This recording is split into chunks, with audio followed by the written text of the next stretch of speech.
expert. So first of all, thank you for taking the time with us. I really appreciate it. And Rabbi Lyle Rothman, we have a Lyle Fishman here. I don't know if you know, he's a neighbor of ours. He's retiring. And I keep I'll tell you a funny story about Lyle Fishman after, but yes, I know him. Yes, nice fellow.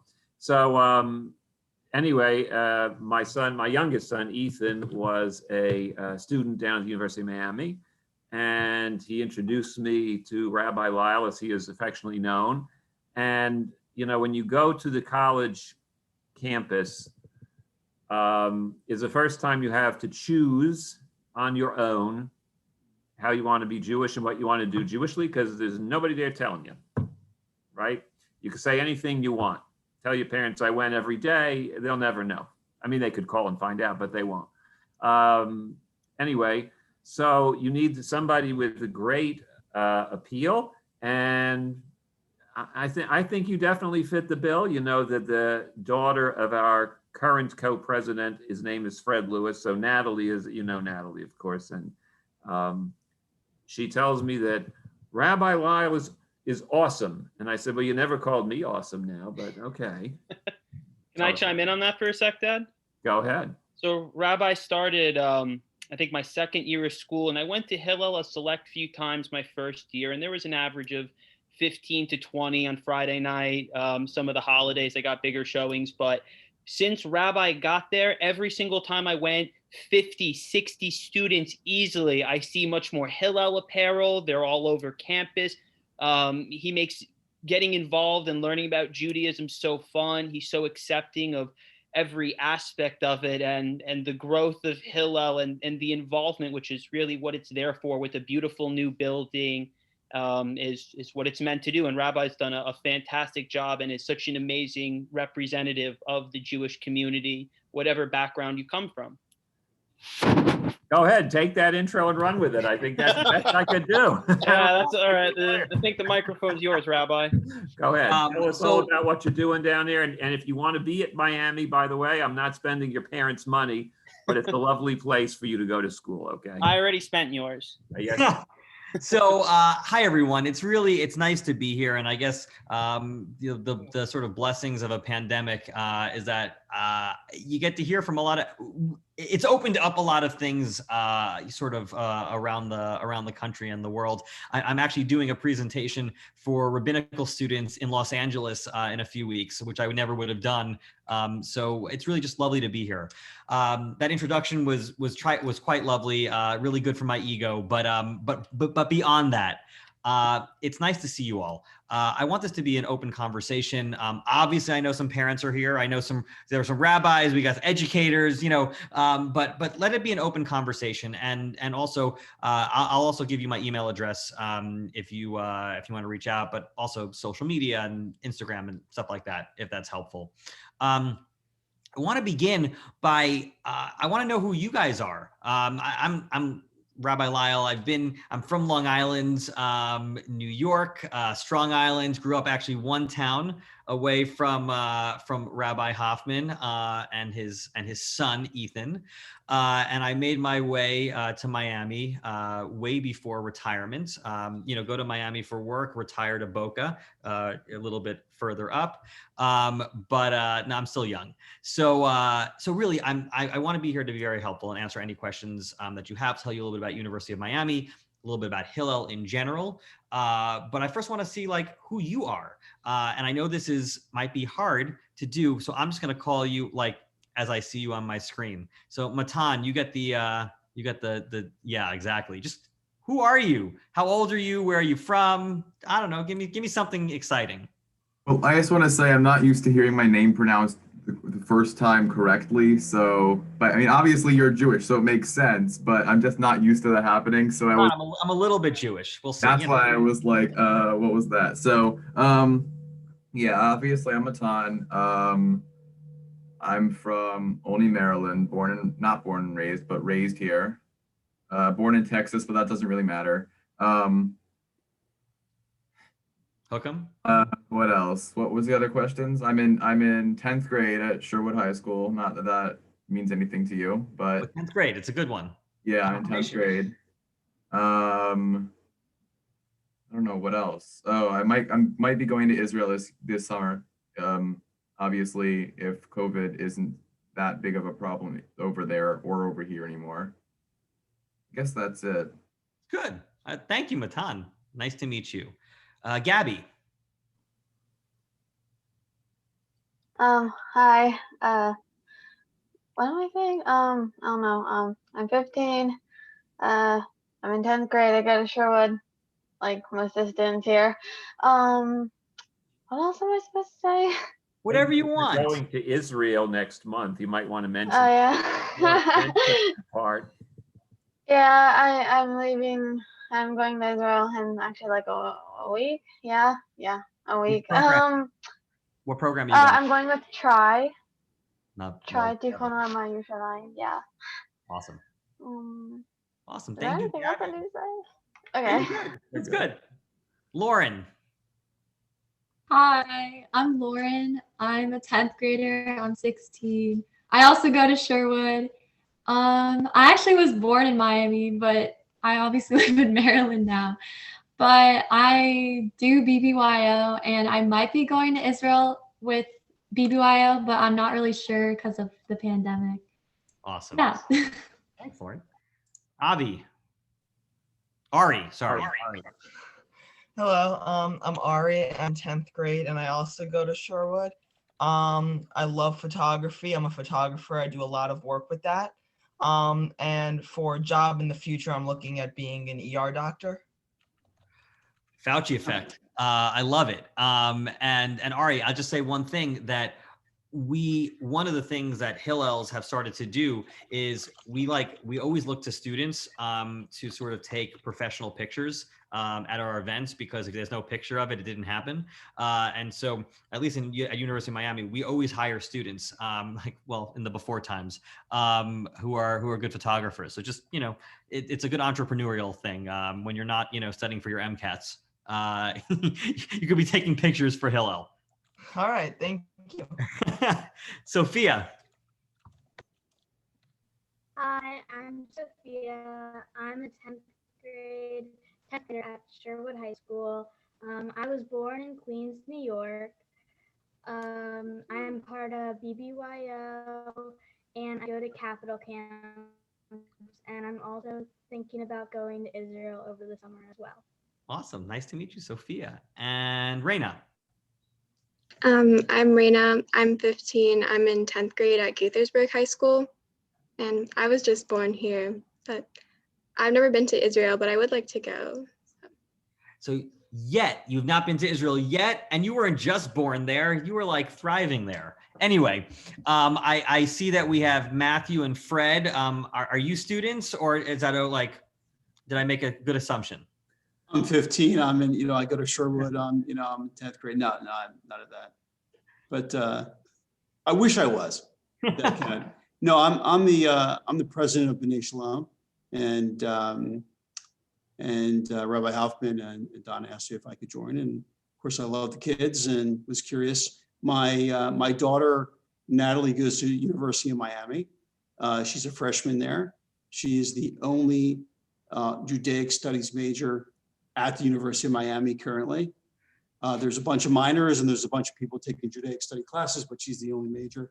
So that was news to her when she got into the program. She did a high school in Israel during the Alexander Moss program, which I encourage any junior in high school to consider. Both my daughters actually did Alexander Moss. They both did a semester, and they both came back changed about their views of Judaism and Israel. And I can't express enough what a wonderful thing it is. You don't have to want to live in a kibbutz, and you don't have to want to be scholarly. You just, culturally, it was an amazing experience for both my kids. Awesome. So, and I'm happy to join in. Nice to have you here, Fred. Matthew.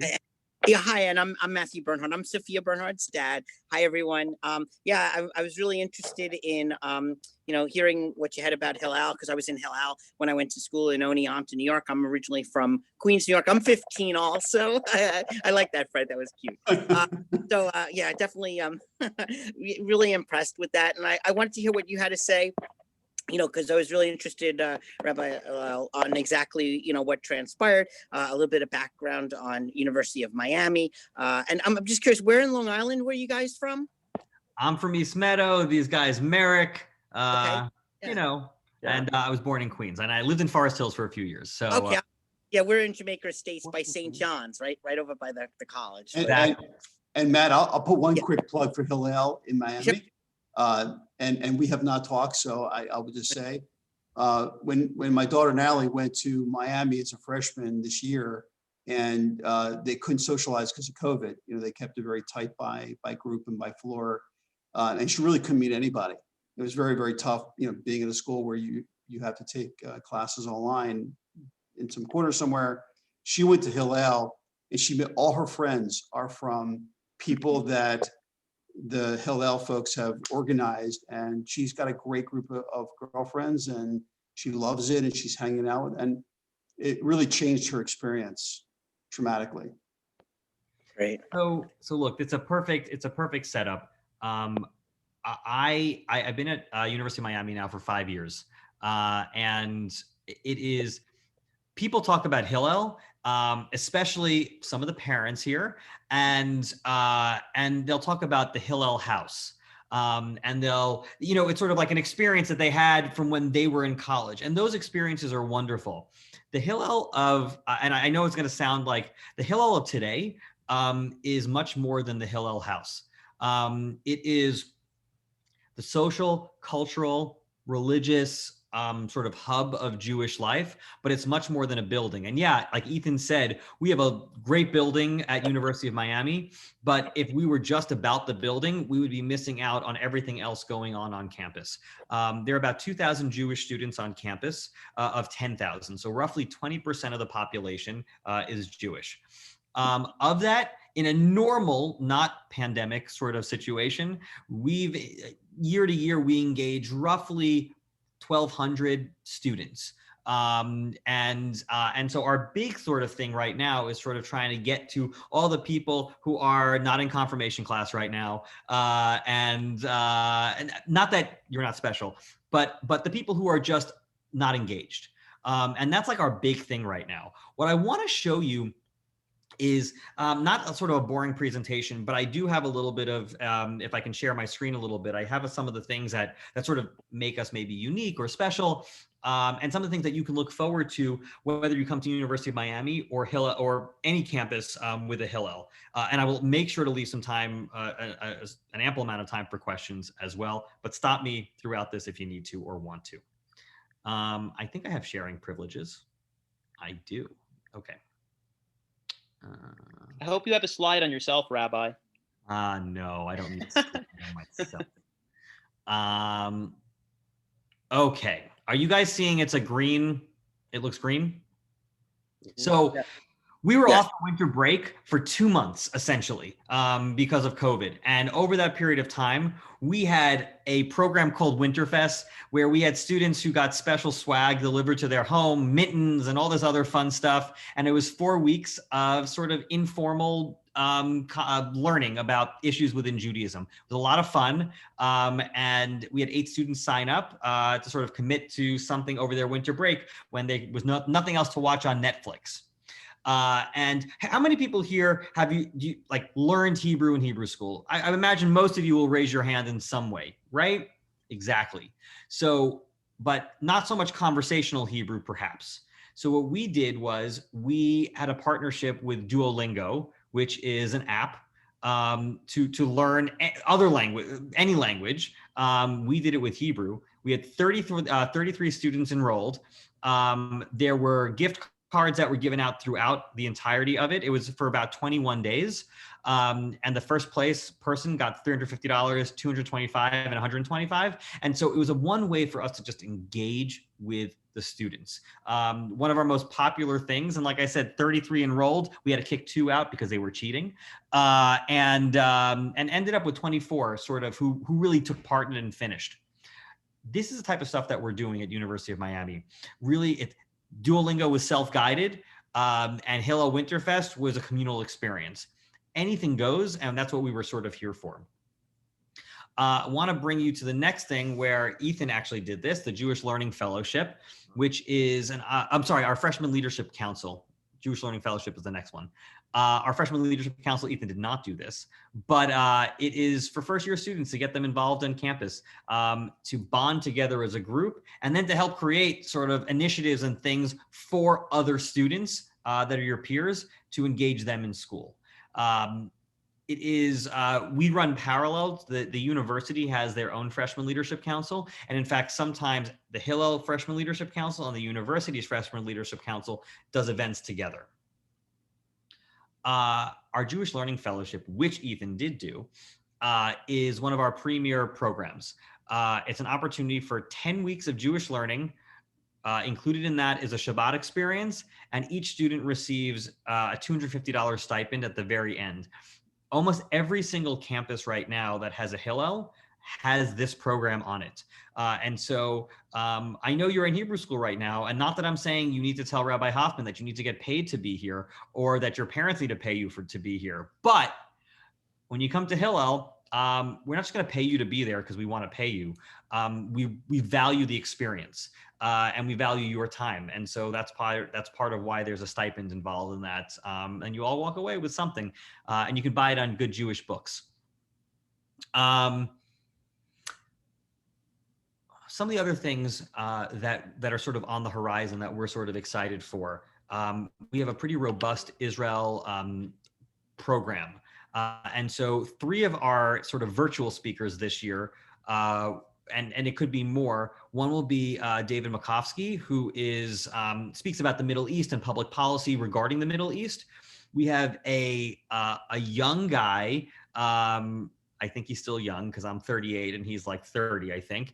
His name is Ben Freeman. He's a Jewish educator. He lives in Hong Kong, from England. He just wrote a book called Jewish Pride, all about reclaiming Judaism for like in the midst of anti-Semitism and everything, and sort of challenges around the world, reclaiming it. He's part of the gay community. So what does it mean to be part of the LGBTQ community and be and sort of deal with all of this? So he's going to come speak to us via Zoom because he's in Hong Kong on March 8th. Rabbi Yehuda Sarna, who is the rabbi at the Bronfman Center, NYU Hillel. He's also the chief rabbi of the United Arab Emirates. How he gets a cool title like that, I don't know, but I think I need that. I can tell you how he gets it. I can actually answer that. How? Go for it. Because many years ago, NYU opened 2 new global campuses, one in Shanghai and one in Abu Dhabi. And the reason they opened those basically is they were paid for by others. NYU got them for free. And there was, with the new agreements, there's always been a Jewish community in Abu Dhabi. It's sort of like a gated community in a hostile sea, if you can imagine it. They actually, because of the agreements, they said, well, they're going to actually, be more open. And since he was rabbi at NYU, and NYU has the campus in Abu Dhabi, they brought him over. That's how he got it.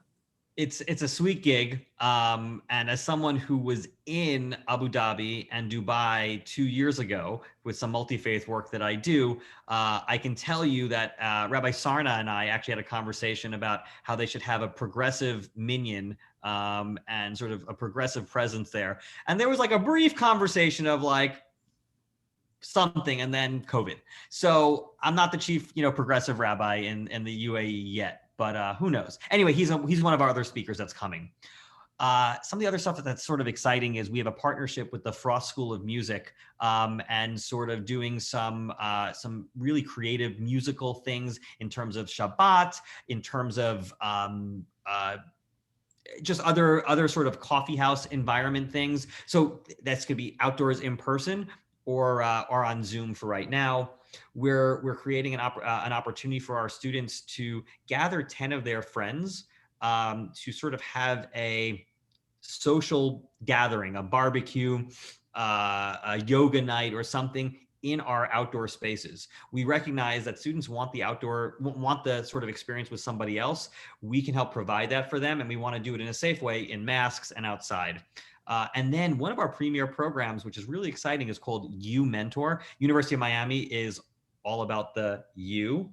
And so U Mentor is a program where students apply for it, and we match our students with professionals in the field that they are working in.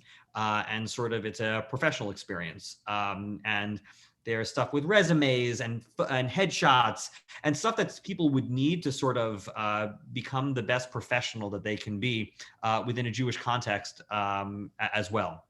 So is that a Hillel sponsored program for the kids that come to Hillel? Yeah, so it is definitely one of those things. We launched it in our fall semester, and I think we had 10 students do it. Hopefully we're in the finishing stages of putting that together for our What age group is that for? Is that for the younger or for the older?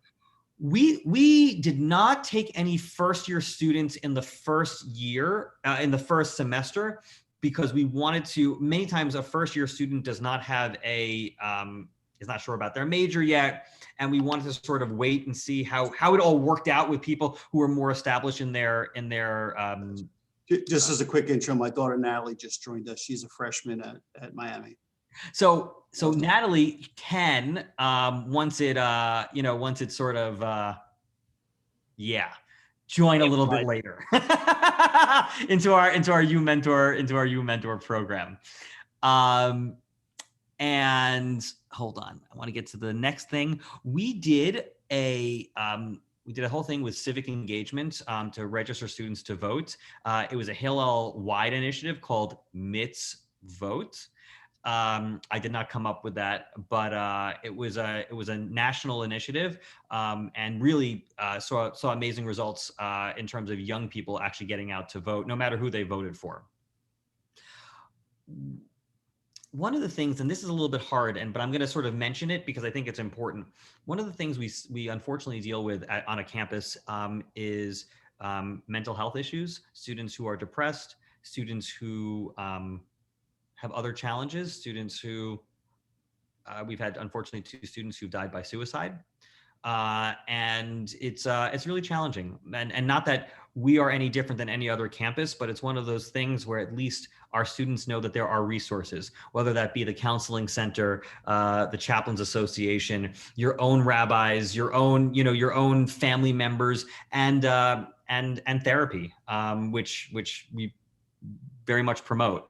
And so one of the initiatives that we started really working on this past year in light of COVID, but also with everything else going on in the world, is sort of health and wellness initiatives. So we hired an intern who is a student who is trained in both yoga and meditation.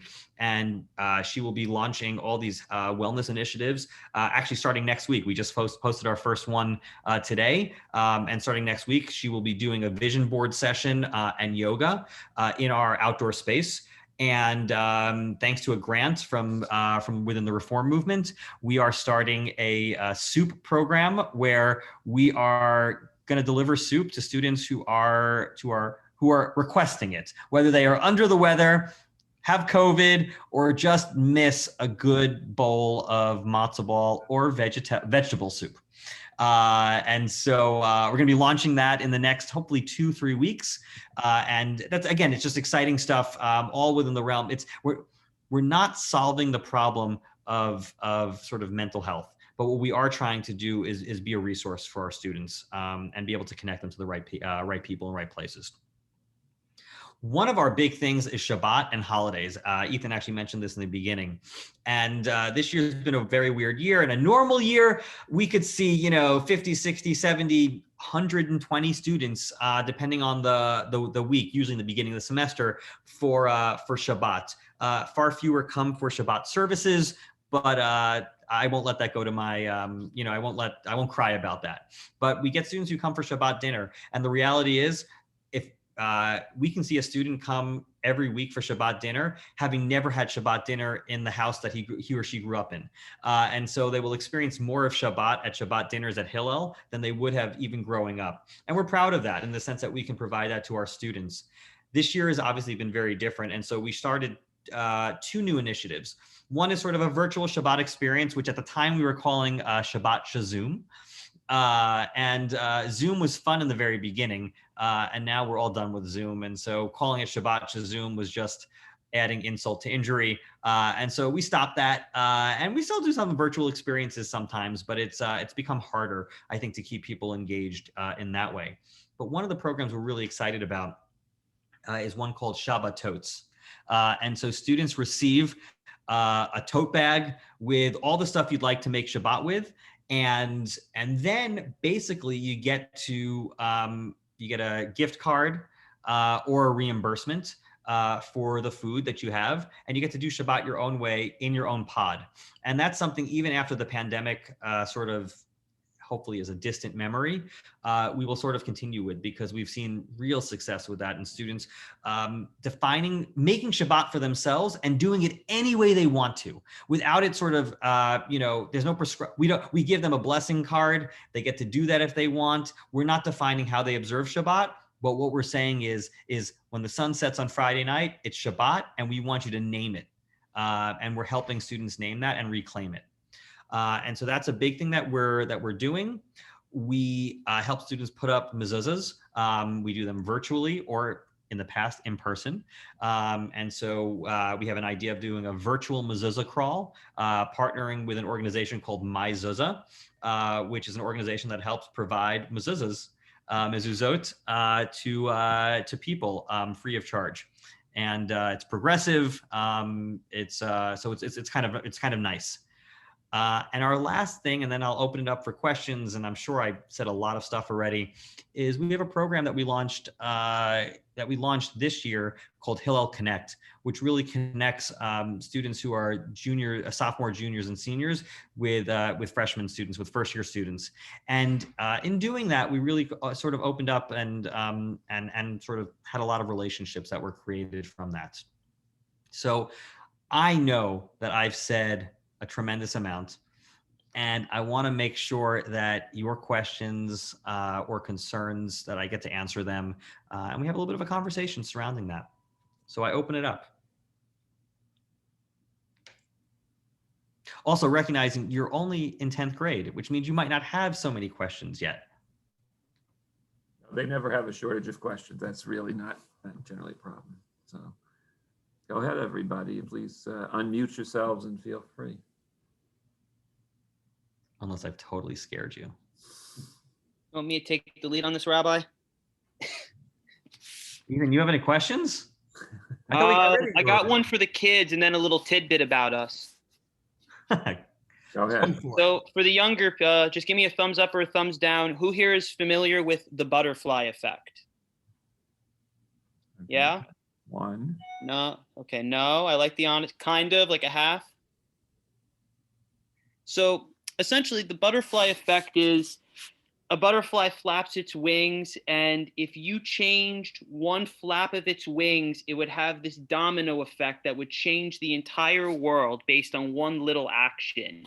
And in your entire life, one action can have such a profound effect and change the course of your life. For people in high school, someone you met at dance or in sports or in elementary school, maybe you didn't want to go to the first practice, and you go and you meet someone who now 4 or 5 years later is your best friend.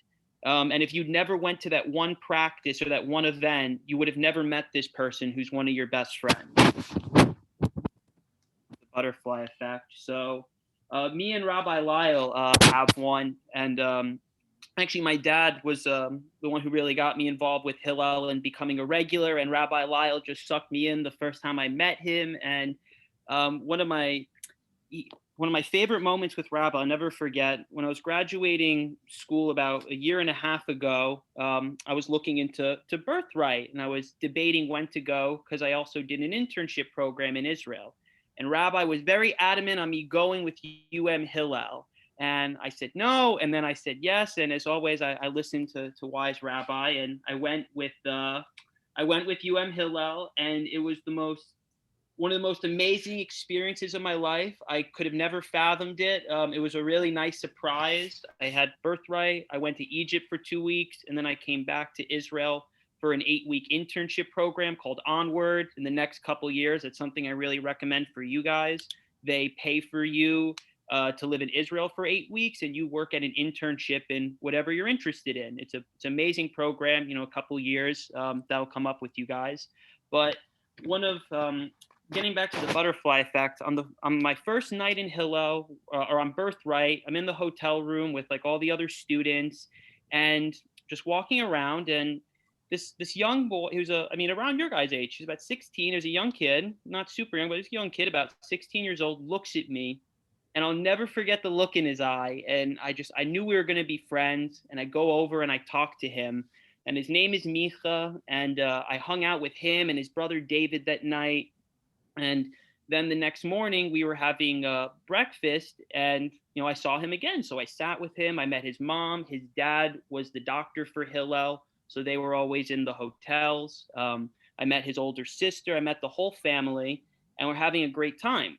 But there's one thing: the family is Shomer Shabbos, so I could not look at my phone when I'm talking to them. It's just out of respect. I'm not gonna take out my phone and break the rules for them. And we were talking for hours and hours. And finally, the hotel staff kicks us out because they're setting up for lunch.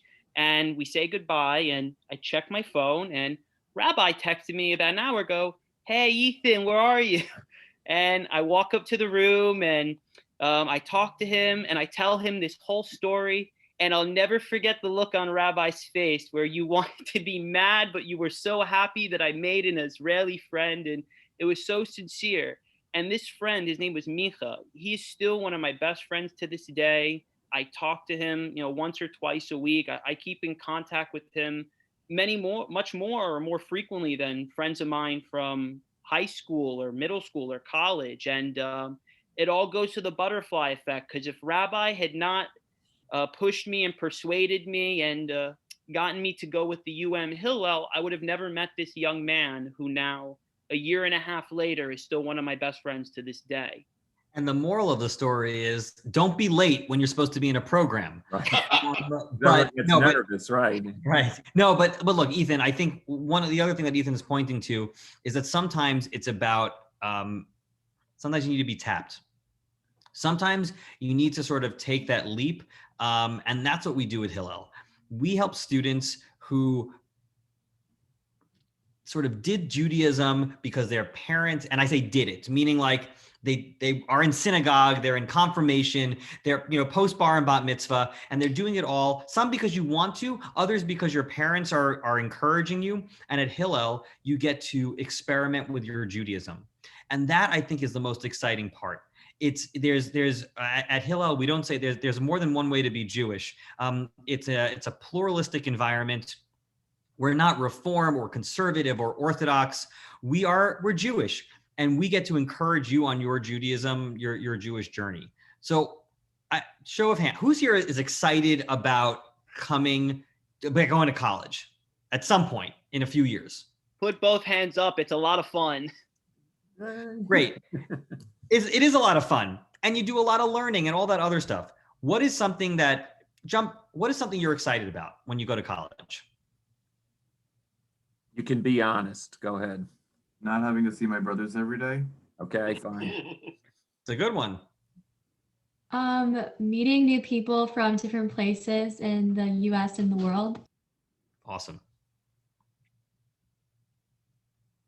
Like having more independence and getting to kind of explore for myself. Is no one excited about the parties? Ethan, quiet. Not having your parents around.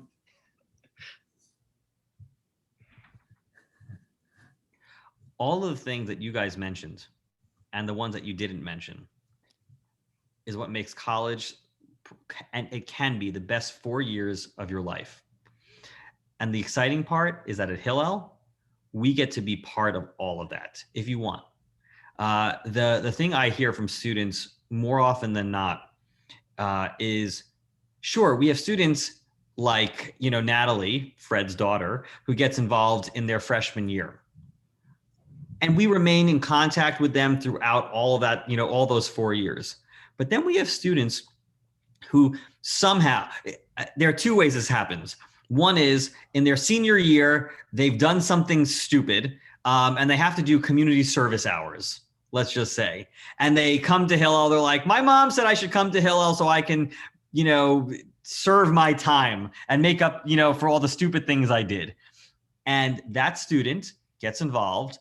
And typically by the end of the year, long after they've completed that community service, they say, Rabbi, I cannot believe I didn't know about this before. And I was like, you did. You knew about this before. You chose not to be part of it. So it's sort of like, told you so. But that's what Hillel does. So that's like one type of person. Another type of person is the one who in their senior year is like, has more time, is tired of Greek life, their fraternity or sorority, comes to Hillel and says, I should have done this earlier. And that's the exciting part. At University of Miami, I'm proud to say, we have a pretty good relationship with Greek life, which is, AE Pi and SDT and sort of the fraternities and sororities. And I just actually spoke with one of the brothers of AE Pi, and he's like, oh, I'm trying to get all of my brothers to join the Jewish Learning Fellowship with me. It's not just for the $250, but there's buy-in. He's excited by it. We have a good relationship. University of Miami Hillel is not the Hillel house. It's a cool place to hang out. You want to hang out. And I'm not just saying that, like, you can ask other people. It's a really cool community. And these students in Greek life want to do that. That's the win. And that's the exciting part. Rabbi Lyle, so I went to University of Maryland, like a couple years ago. And and I was somebody who was just burnt out of organized Judaism when I got to my freshman year of college. I had been president of my USY chapter and on regional board and, organized conventions. And I got to Hillel and my mom was like, you have to go at least to one thing. And I went, and of course they were like, oh, we remember. And I was like, nope, I'm out. I don't want to do anything. I don't want to be in charge of anything. I'm not coming.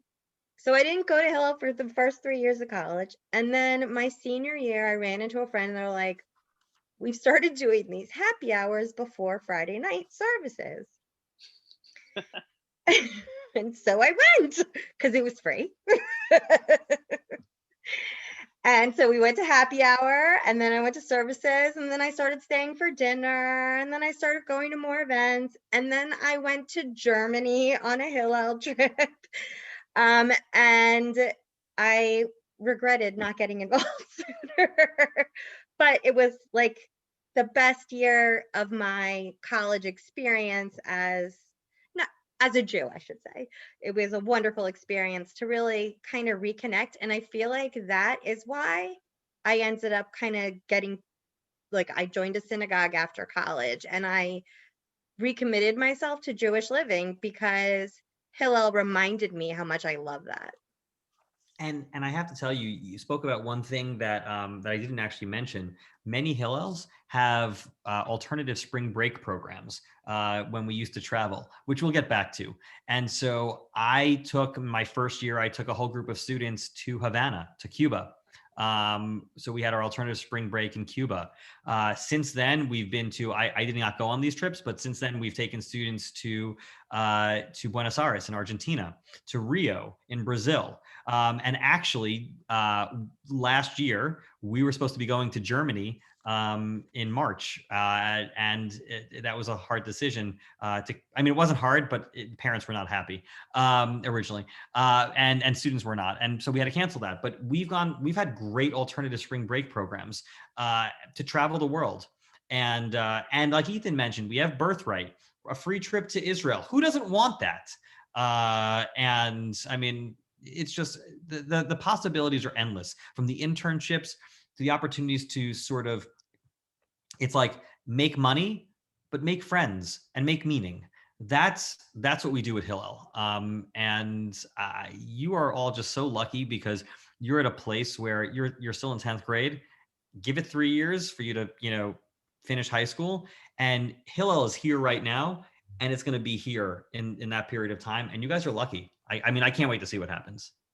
And what's interesting, Rabbi, to go on with that is you mirrored something that Avram, who's the founder of Hillel, or of Birthright, in his speech. I really vividly remember, you were right. That was a great speech. You said I'd like that. And he talks about these Judaism is ever changing and it's evolving. And he said it's getting to a place where there are like these new forms of Judaism, and his dad was more religious, and he talks about how it's like a table with pillars. And he said that it's getting to a point where we want to create a Judaism, like the sect, forget Orthodox, Hasidic, Reform, just Jewish. You could know no Hebrew, have never been to a Friday night service, or you could have your PhD in Judaic studies. Any which way you look at it, if you're or you want to get involved in learning about Judaism, whatever aspect it is you're interested in, it could be past, historical, present, cultural, traditional. That's the kind of Judaism that I think Rabbi Lyle and I embrace, and especially the Hillel. And I would imagine Hillel's across the campus. As long as you want to be there and you feel an attachment and a pride to something that's a part of all of us, no matter what it is, you're welcome. It's open doors, and it's all love. And and Rabbi Lyle definitely embrace that. And wherever you guys go, I imagine is going to embrace that just Jewish. It's not traditional barriers anymore. It's more like, come into this tradition if you want, but if you want to go a different route, go for it. As long as there's an interest, we're gonna help you. And with a lot of rabbis' programs, like he mentioned, I did the Jewish Learning Fellowship. It's student driven. So you guys here in the Zoom, whatever questions you have, you tell that to Rabbi or any of the Hillel staff. They're going to take that into account and build it. They're going to work with your questions, whatever your interest, whatever your mind wants to know about. If you articulate that, you verbalize it, or anyone in the Hillel staff, your desires to learn are going to become their priorities to teach, and we're all going to learn together. I love that. Anyway, if you'll forgive me, we're actually just coming up on the end of our time. First of all, I want to thank all of our participants, and Rabbi Lyle, I mostly want to thank you. I really appreciate that you were so receptive to my invitation, and thank you for all your work with Ethan. And on behalf of all of our students, and Fred doesn't even know I'm going to say this, but I'm going to say it anyway, our co-president Fred Lewis, and on behalf of everybody else, as a token of our thanks, I will be sending a donation on behalf of the synagogue in your honor to the University of Miami Hillel, to be used at your discretion as you see fit for any one of these wonderful programs. And if anybody, I hope wherever you go, you'll do Hillel. And if you go to Miami, you're going to have, wow. Rabbi, you have a couple donations coming in. Okay, there you go. Do. Yeah, you do. Hold on, I'm putting my email address in here just in case anyone wants it, to get in touch with me. Put your social media too. And you don't want to follow me there. No. Nellie had to shoot off for class, so she said just to tell you guys, she didn't just jump off. She had to get to class. So she's always abandoning me. No, I'm joking. Yeah. And that's what I just put in there as my Instagram. Anyway, so thank you very much, wherever you're joining us, and enjoy and stay safe, and go Canes. All about the U. It's all about the U. Take it easy. See you guys. Bye, guys. Buddy. Thank you. Bye.